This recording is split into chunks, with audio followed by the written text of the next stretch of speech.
এই গ্রহবিপ্র এদের বলা হয় শাকদ্বীপী ব্রাহ্মণ। শাকদ্বীপী ব্রাহ্মণ কেন বলা হয়? এর অর্থ তারা যে জায়গা থেকে এসেছেন সেই জায়গার নাম, সেই স্থানের নাম হচ্ছে শাকদ্বীপ। এই শাকদ্বীপটি কোথায়?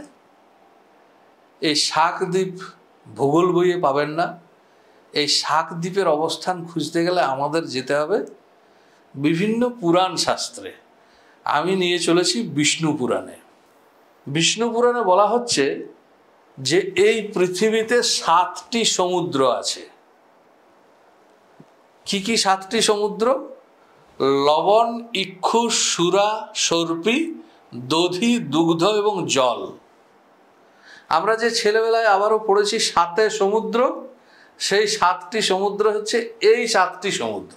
সমুদ্রের মাঝখানে যে স্থলভাগ, যাকে আমরা দ্বীপ বলি, এই 7টি সমুদ্রের মাঝে রয়েছে 7টি দ্বীপ। এই জন্য পৃথিবীকে সপ্তদ্বীপা পৃথিবী বলা হয়। তো 7টি দ্বীপের নাম কি কি? 7টি দ্বীপের নাম হচ্ছে জম্বুদ্বীপ, প্লক্ষদ্বীপ, শালমলী দ্বীপ, কুশদ্বীপ, ক্রঞ্চদ্বীপ, শাকদ্বীপ এবং পুষ্কর দ্বীপ। ক্রমান্বয়ে আমি বলে গেছি 7টি সমুদ্রের নাম, ক্রমান্বয়ে আমি বলে গেছি 7টি দ্বীপের নাম। সেই হিসাবে শাকদ্বীপ হচ্ছে দুগ্ধ সমুদ্রের অন্তর্বর্তী দ্বীপ।